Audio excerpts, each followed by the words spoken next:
Hi, this is Sean from the Technical Services window, and in this video we're going to go over how to blur and track an object in Premiere. Take a look at this clip. Let's say that I want to blur this rock and track it as it goes across the frame. This would be useful if you have objects in your frame like faces, products, or license plates that you want to blur from the final product.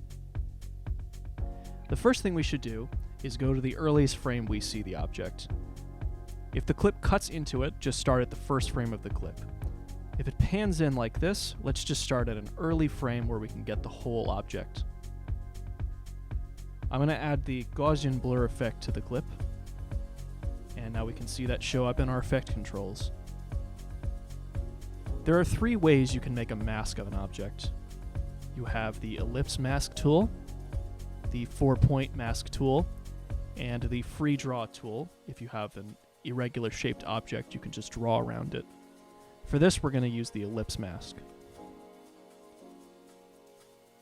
I'm going to move this over to my object and resize it a bit to fit it.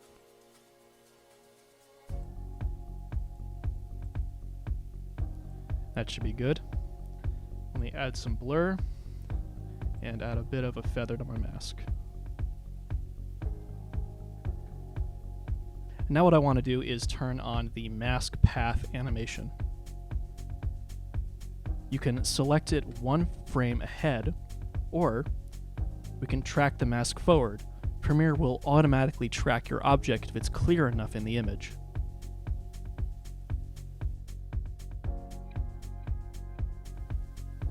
So as we can see, Premiere effectively followed my object across the frame.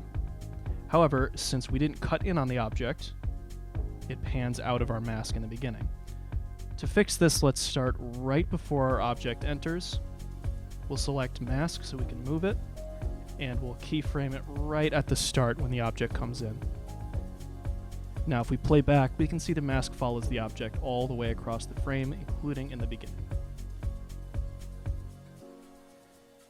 Now, if Premiere doesn't track your object well and you want to do it manually, you can do this, though it's a lot more difficult. Let's undo all of our tracking, and let's move our frame ahead a little bit. Now let's move our mask along with our object, and we'll do this to the end of the clip.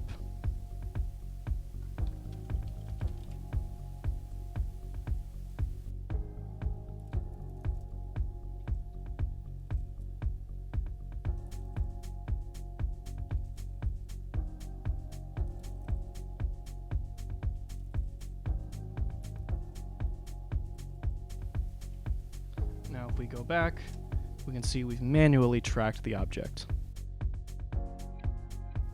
That's the basics of motion tracking and blurring in Premiere.